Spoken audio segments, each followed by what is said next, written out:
ayat yang ke-13 yang ada membawa Alkitab boleh melihat di dalam Alkitab Anda sama ada berbentuk buku ataupun soft copy, di handphone, di tablet, iPhone, iPad dan sebagainya.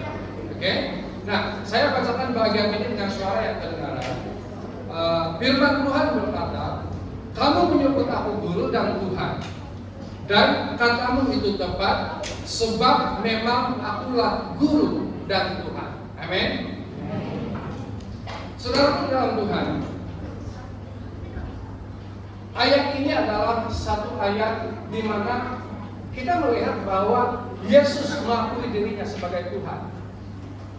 Dan itu nyata benar, karena sejarah perjalanan Tuhan Yesus sehingga tiba pada waktunya itu sungguh-sungguh membuktikan bahwa dia adalah seorang pribadi yang ilahi. Amin.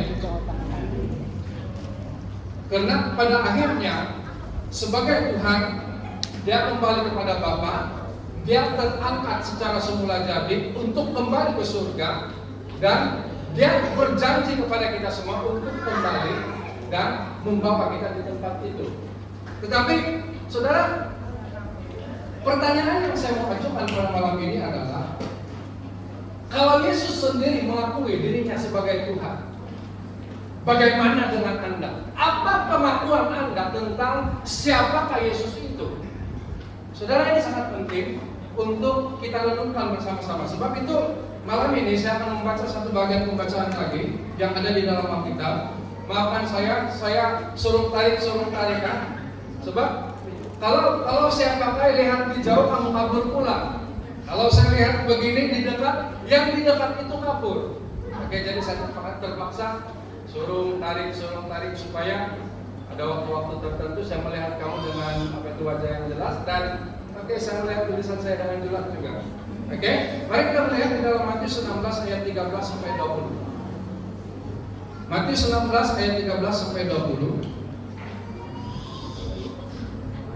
Saya bacakan bagian ini sementara Anda perhatikan sendiri di dalam Alkitab Anda, karena mungkin kita membawa banyak versi Alkitab. Nah, Yesus pergi ke daerah dekat kota Kaisarea Filipi. Di situ dia bertanya kepada pengikut-pengikutnya, menurut kata orang, siapakah anak manusia itu? Mereka menjawab, ada yang berkata Yohanes Pembaptis, ada juga yang berkata Elia, sedangkan yang lain berkata Yeremia atau salah seorang nabi. Tetapi menurut kamu, siapakah aku ini? Tanya Yesus. Simon Petrus menjawab, Guru ialah penyelamat yang diutus oleh Allah, anak Allah yang hidup. Hai Simon anak Yohanes, berbahagialah engkau, kata Yesus. Bukannya manusia yang memberitahukan hal itu kepadamu, tetapi Bapakku di surga yang memberitahumu. Oleh itu, ketahuilah engkau Petrus, batu yang kuat. Dengan beralaskan batu inilah aku akan membina jemaatku. Terima kasih. Belum habis kan, saya sambung dulu. Bahkan maut pun tidak dapat memusnahkannya. Aku akan memberikan kunci dunia baru Allah kepadamu. Apa yang kau larang di atas bumi akan dilarang juga di surga. Apa yang kau benarkan di atas bumi akan dibenarkan juga di surga. Kemudian Yesus melarang pengikut-pengikutnya memberitahu sesiapapun bahwa dia penyelamat yang diutus oleh Allah. Bapak Ibu, saudaraku di dalam Tuhan, tahu dan kenal itu adalah hal yang berbeda, betul? Tahu setahap tahu, tapi biasanya apabila seseorang itu mengenal seseorang yang lain, maka hubungan itu akan lebih akrab, hubungan itu akan lebih dekat, betul tidak? Saudara, pada waktu saya baru tahu siapa bini saya, oke? Pada waktu saya baru tahu siapa bini saya, saudara, saya tidak terlalu mendekati dia, oke? Tapi setelah beberapa tahun kemudian terlibat di dalam pelayanan, sama-sama melayani Tuhan dan sebagainya, macam ada sesuatu yang berkutik di dalam hati dan membuatkan yang mau tahu itu disambung dengan rasa ingin tahu, sehingga saya betul-betul mengenal dia dan akhirnya adalah itu kan, jadi dan ya macam yang kamu nampak sekarang pengakhirannya, begitu. Jadi, nah, saudara, saya sangat yakin bahwa mengenal itu lebih daripada sekadar mengetahui. Contohnya, Pastor Kumburi, saya mengenal dia mungkin lebih daripada apa yang kamu kenal. Kan Umbur? Ada hal di dalam dia itu yang mungkin kamu tidak tahu. Nah, saya tidak masuk pacara saya lah. Kira-kira begitu. Nah, pertanyaan yang penting malam ini bagi kita yang menyebut diri sebagai pengikut Kristus, apakah kita mengenal Yesus ataukah kita hanya sekadar tahu tentang Yesus? Ini yang penting. Malam ini kita banyak bercakap tentang Jesus. Malam ini kita banyak bercakap tentang Yesus itu adalah Tuhan. Tapi benarkah Yesus itu adalah Tuhan kita secara pribadi? Dan kita sangat yakin bahwa Dialah penyelamat yang diutus oleh Allah. Nah, saudaraku di dalam Tuhan, orang-orang Yahudi pada zaman Yesus ternyata mereka ternyata hanya sekadar tahu tentang Yesus. Ketika Yesus berada di Kaisarea Filipi, Yesus bertanya kepada murid-muridnya tentang bagaimana pendapat orang lain tentang dirinya. Saudara, dia tidak langsung bertanya kepada para muridnya, tapi dia tanya, dia punya para murid. Jadi, para muridnya menjawab, ada yang mengatakan bahwa dia katakan Yesus itu adalah Yohanes Pembaptis. Jadi pendapat ini sama seperti pendapat Raja Herodes pada satu masa dahulu. Dan ada yang mengatakan bahwa dia itu Elia, karena Elia pernah dikatakan akan menampakkan diri semula. Dan ada pula mengatakan dia itu adalah Yeremia, karena Yeremia itu adalah seorang nabi. Nah, saudara, ternyata orang-orang Yahudi hanya tahu tentang Yesus, tetapi belum mengenal Yesus secara pribadi. Betul atau tidak? Saudara, kalau mereka mengenal Yesus, tidak mungkin mereka akan menyalibkan Yesus. Tidak mungkin mereka akan berkempen dan akhirnya Yesus menuju kepada kematian. Nah, saudara, kemudian Yesus mengajukan pertanyaan yang sama kepada murid-muridnya. Dia berkata seperti ini, tetapi apa kata kamu? Siapakah aku ini? Saudara, coba bayangkan kalau Yesus ada di sini pada malam ini dan dia mengajukan pertanyaan yang sama kepada setiap kita yang ada di sini. Bermula mungkin dari barisan ini satu-satu. Menurut Anda, siapakah aku ini? Kata Yesus. Apa yang kamu jawab? Ataupun yang di sini, menurut kamu, siapakah aku ini? Ataupun yang di sini, di barisan ini, satu persatu, menurut kamu, siapakah aku ini? Kata Yesus. Saudara, tanpa persiapan, kalau pertanyaan ini diajukan kepada Anda, apa yang Anda akan jawab? Pasti kalau yang mungkin hidupnya dekat dengan Tuhan, saat teduhnya baik setiap hari, perenungannya akan firman Tuhan, itu dilakukan setiap hari ataupun setiap masa. Saudara, kalaupun Tuhan datang saat ini, dia tahu apa yang dia mau jawab. Tapi bagaimana dengan Anda? Bagaimana dengan kita? kelompok ataupun anak-anak Tuhan yang datang di dalam pesta pujian ini. Saudara, sepanjang perjalanan lagu-lagu saya perhatikan setiap seni kata itu, karena saya hampir hafal semua lagu-lagu itu. Dan semua itu merujuk kepada nama Yesus. Betul? Itu merujuk kepada nama Raja di atas segala raja. Saudara, dari seni kata lagu itu sudah cukup membantu kita untuk mengerti tentang siapakah Yesus. Menurut Anda, siapakah aku ini? Kata Yesus. Ataupun menurut Anda, siapakah Yesus itu? Nah, saudara di dalam Tuhan, pada waktu itu dengan cepat Simon Petrus yang dia ini antara para murid Tuhan yang tidak pernah mau kalah. Kalau ada yang Tuhan Yesus suruh lakukan, kalau ada yang Tuhan Yesus tanya, dia yang kalau boleh, dialah orang yang pertama mau melakukan, mau menjawab segala sesuatu. Sebab itu Simon Petrus, murid yang paling cepat memberikan respon, mengatakan seperti ini dengan spontan. Engkau adalah Mesias, Anak Allah yang hidup. Amin. Yesus itu adalah Mesias. Yesus itu adalah penyelamat yang hidup. Oke, yang diutus oleh Allah.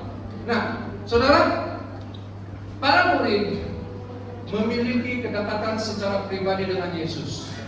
Mereka selalu bersama-sama dengan Yesus. Petrus menyampaikan apa yang dipercayainya berdasarkan pengalaman bersama dengan Yesus.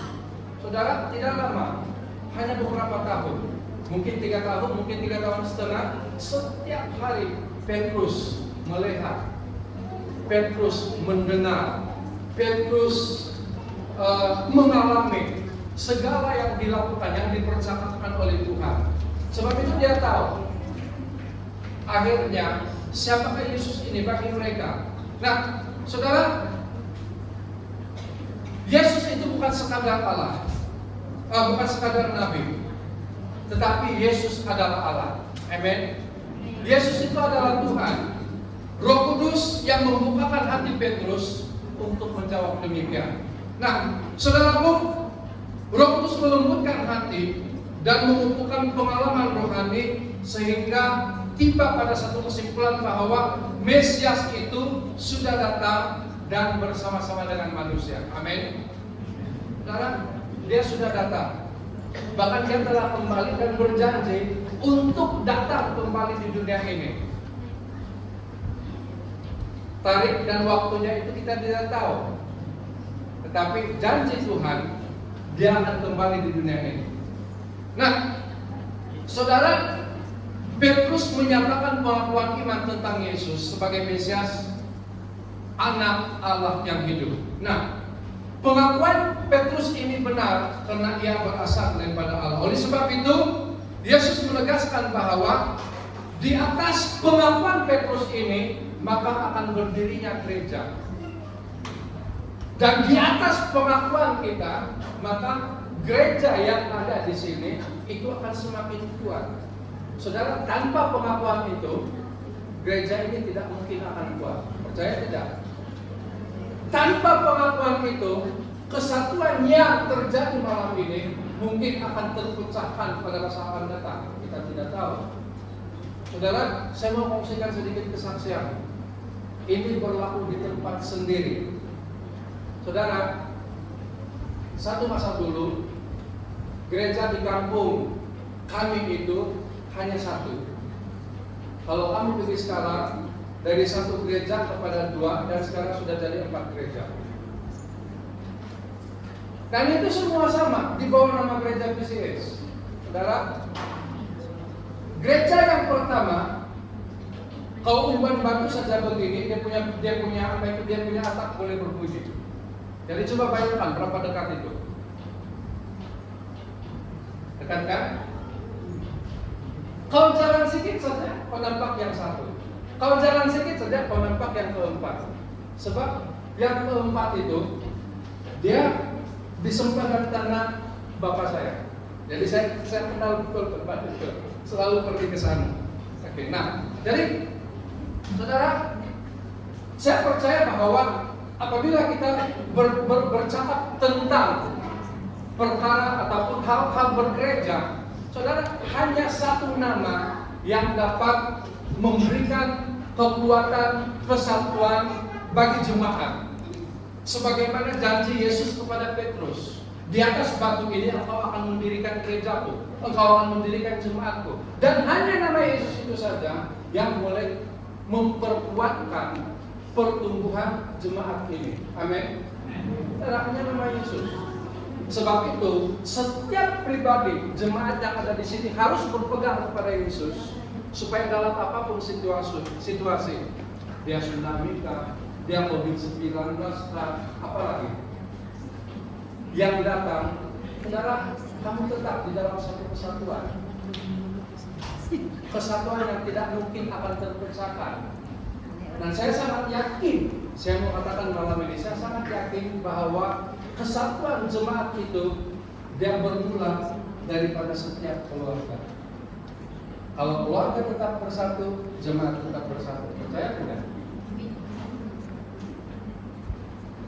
Sepanjang perjalanan di Lahar Jatuh, kurang lebih 9 jam atau hampir 10 jam lah, karena kami bukan yang drive kereta waktu itu, dia tidak juga terlalu laju memandu, kami santai-santai dalam perjalanan. Banyak kami bicarakan tentang hal-hal pelayanan. Oke, ini kepimpinannya tidak ada di pusat. Apabila kami sampai di satu perbicaraan biasa, kami ada satu tentang keluarga. Saudara, kami mulai melihat, mengkaji satu persatu sesuai dengan pengalaman pribadi. Saya dulu dari Tendingau, pergi Kota Kinabalu yang paling lama, dan kemudian pergi Kritas. Saya di kawasan Galuh dulu. Di bawah saya ada kurang 7 jemaat. Oke?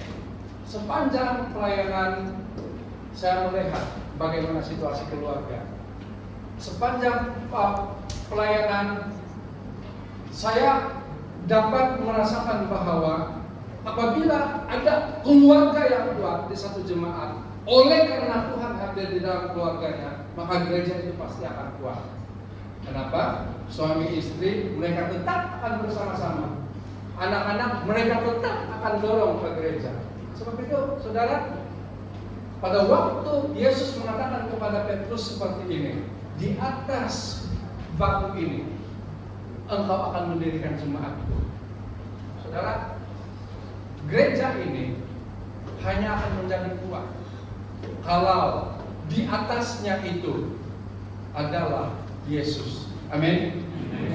Saudara, saya mau mengatakan pada malam ini bahwa pengakuan iman adalah satu pengakuan yang berdasarkan oleh yang didasarkan oleh pengakuan kepada Allah.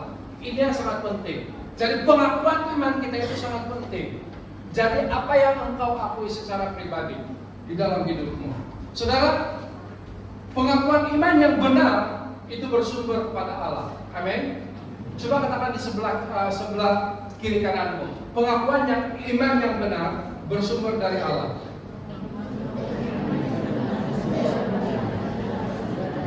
Nah, saudara, dalam arti kata yang lain, pengakuan iman itu bukan hanya ucapan. Contohnya, saya menyukai seseorang, saya katakan I love you, tetapi jauh dari sudut hati saya betul-betul mencintai dia. Betul kan? Ada orang yang begini, dia ambil kesempatan saja, I love you, dia bilang, tapi ada yang malung-malung tuh, hati-hati. Nah, itu yang cantik-cantik di sini, yang menari-nari tadi itu, hati-hatilah kamu. Sekarang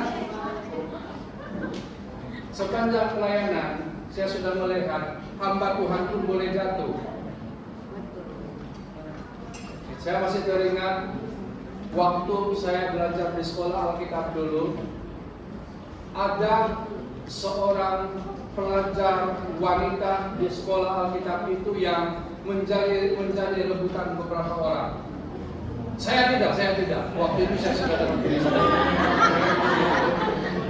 Oke. Apa yang terjadi begini? Semua yang berkenan kepada Dia, tidak ada satupun yang kena layan.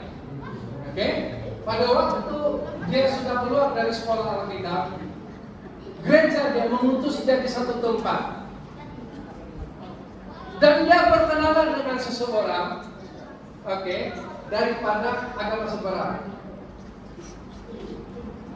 Saudara, saya heran. Satu hari waktu saya terjumpa dia di KK, saya tanya, wah, saya bilang sama dia, di mana kau melayani sekarang? Si Chris, kau tidak tahu kah? Dia bilang, hah? Apa itu? Saya bilang sama dia, saya bukan pastor lagi. Dia bilang, saya sudah kawin. Jadi saya bilang sama dia, oh, sekarang ini sebenarnya saya bukan macam kamu lagi. Dia bilang, oh, nah, saya mulai paham. Saya tanya dia kenapa?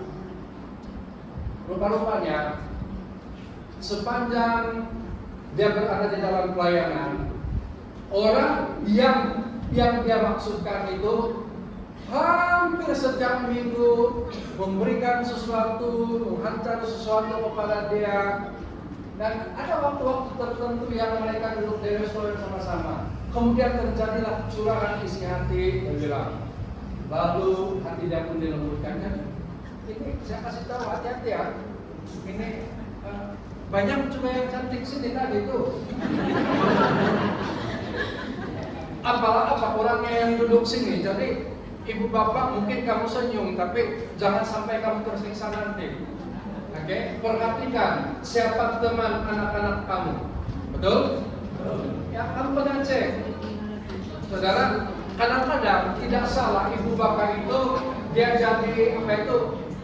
jadi special brand sebentar untuk anak-anak dia. Tidak salah.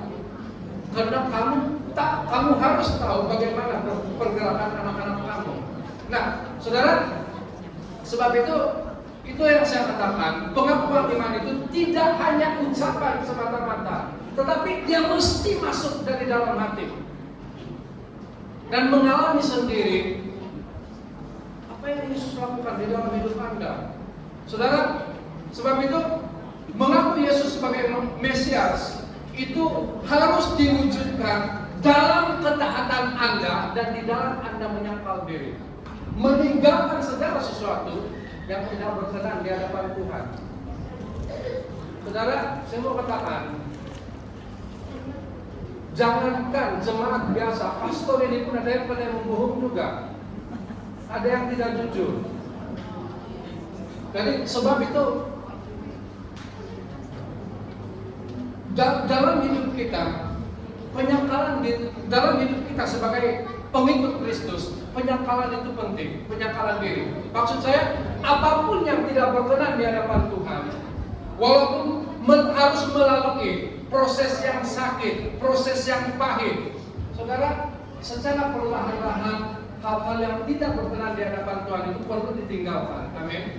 Itu perlu ditinggalkan. Karena kalau tidak ditinggalkan dan akhirnya menjadi kebiasaan, saudara, sia-sialah Anda ataupun kita mengklaim diri kita sebagai pengikut Kristus.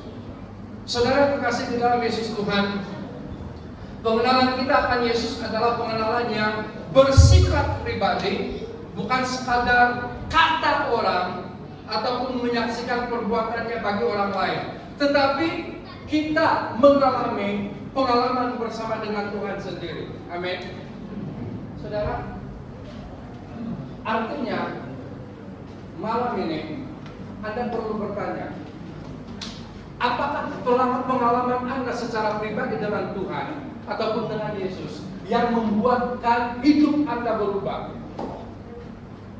yang membuatkan hidup Anda mau melakukan yang terbaik bagi Tuhan. Nah, ini yang sangat penting. Pengalaman pribadi itu, pengalaman yang membuatkan hidup Anda berubah. Dan biasanya orang yang hidupnya diubah itu, macam mana berat itu tukul yang menukul pun, dia tetap senyum, dia tetap tenang.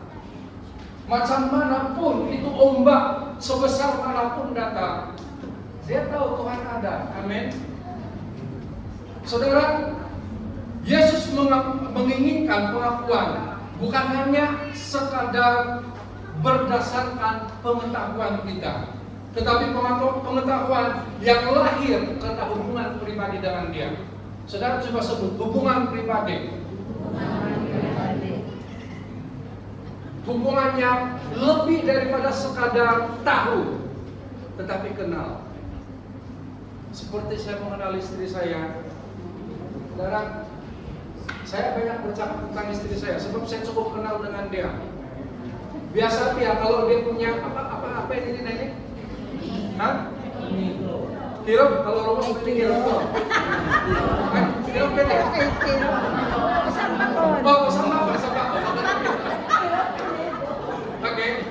Kalau dia punya sambako itu sudah naik, saya tahu ya, wah, memang something wrong. Tahu? Orang yang mungkin, dia punya temperature ini berbeza-beza dan kadang-kadang dia punya riak wajah itu, dia punya sign, dia punya tanda-tanda yang menunjukkan itu berbeza-beza. Kalau dia itu, wah, begini, oke, stop. Saya stop, nanti orang dunia berdua. Nah, saudara, walaupun kita melihat bahwa sepanjang perjalanan pelayanan Petrus, pengakuan dia itu teruji, tapi satu yang pasti, dia mengakhiri ujian itu dengan penuh kesetiaan dan ketaatan di hadapan Tuhan. Amin. Saudara, sejarah mengatakan akhirnya Petrus ini ditangkap dan kemudian dia disalibkan. Saya ringkaskan di sana. Dan dia tidak disalibkan sama seperti Yesus, kepala di atas, tetapi Petrus itu diterbalikkan. Jadi coba membayangkan kalau disalibkan dengan kepala di bawah dan darah dia itu berkumpul di sini, saudara, itu sangat menakutkan. Nah, saudara, jadi pada kita saat ini kita perlu bertanya, siapakah Yesus dalam hidupmu? Ataupun siapakah Yesus dalam hidup saya? Bagaimana saya mengenal Dia secara pribadi dalam kehidupan saya? Oke? Sejauh mana pengenalan akan Yesus mempengaruhi hidup saya? Saudara, saya percaya kalau Anda sungguh-sungguh hidup di dalam Dia dan kita hidup di dalam Dia dan Dia hidup di dalam kita, maksud saya Yesus, pengenalan itu akan membuatkan hidup kita berubah. Amin. Dan hidup yang berubah itu akan kelihatan di dalam lifestyle kita setiap hari, gaya hidup kita setiap hari, percakapan kita, tindakan kita, pergaulan kita, dan macam-macam lah. Semua itu akan berubah. Saudara, kamu berarti ya, Allah bin Salah terus berubah. Kamu nong yakin nanti, tapi maksudku tetap baru perubahan temot. Antan saya bingung, kurang kali, mudah pekerjaan untuk mengira ke. Sebab dia tekan firman Tuhan. Apa dia bilang? Senyum itu adalah obat yang manjur. Jadi bila orang-orang dia senyum saja, jadi berkat untuk orang lain. Nah, saudara, nama Yesus adalah pribadi yang hidup, yang dapat membawa kelepasan bagi hidup kita. Amin. Jadi yang terakhir, jika kita mengimani Yesus sebagai Allah yang Maha Kuasa, maka kita harus berharap dan terus berharap kepadanya. Amin. Coba katakan di sebelahmu, berharaplah selalu kepada Yesus.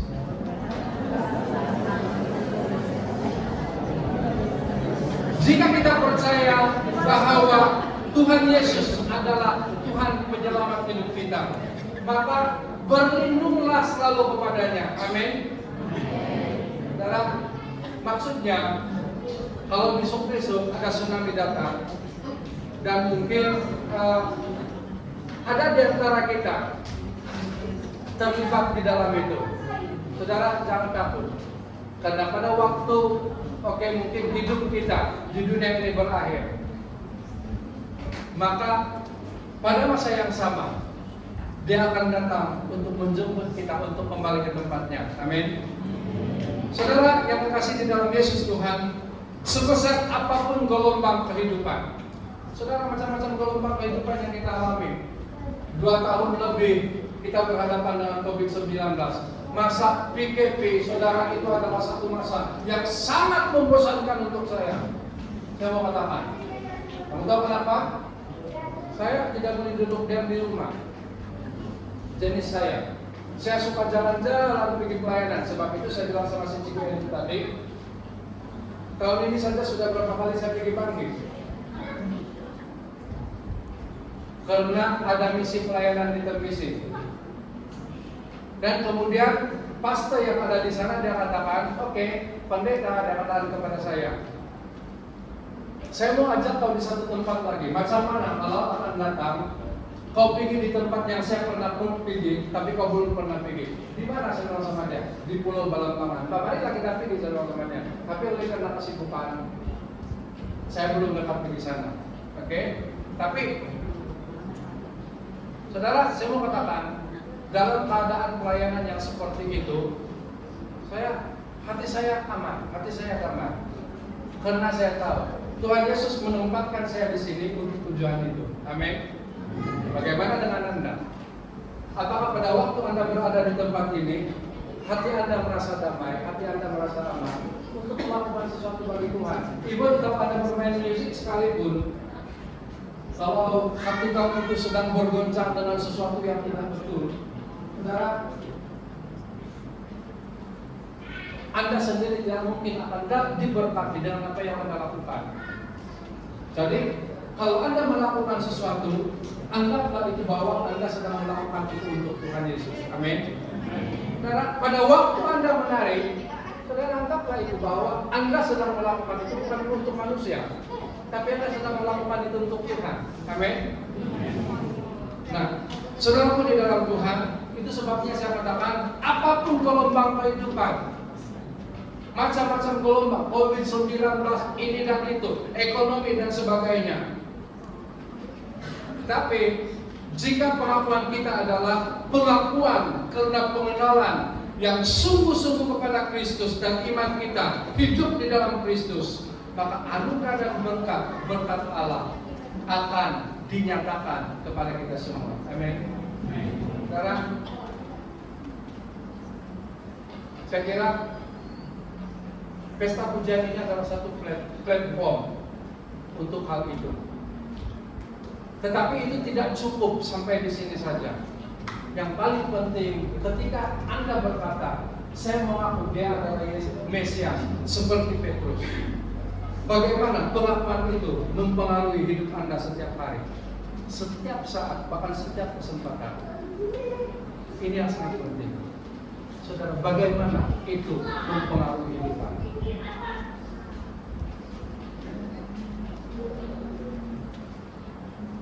Sebab itu, apa yang saya mau katakan, dan ini yang terakhir adalah pengakuan iman kita itu sangat penting. Siapa dia untuk kita? Kalau Anda berkata dia adalah Yesus Tuhan, dia adalah Mesias yang menjadi penyelamat hidup saya, apakah Anda sungguh-sungguh sudah mengalami penyelamatan itu sehingga hidup Anda diubah? Saudaraku, ada satu peribahasa mengatakan tepuk dada dan bukan tanya selera, tanya diri sendiri. Okay. Karena belum ada doa makan. Okay. Sebab itu bukan tanya selera. Okay. Nah, saudara, mari kita berdiri bersama-sama.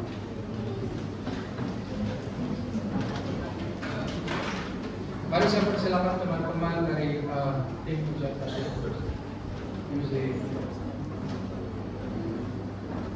Nah, sementara mereka datang di depan, saudara, saya tidak tahu. Oke, saya tidak tahu. Bagaimana pengakuan Anda tentang siapakah Yesus? Tapi malam ini tema kita mengatakan Jesus, you are God. Tuhan, Yesus, Engkau adalah Tuhan kami. Yesus engkau adalah Allah kami. Apakah pengakuan itu adalah pengakuan yang sama yang engkau akui pada saat ini? Sehingga melalui pengakuan itu hidupmu diubahkan oleh Tuhan.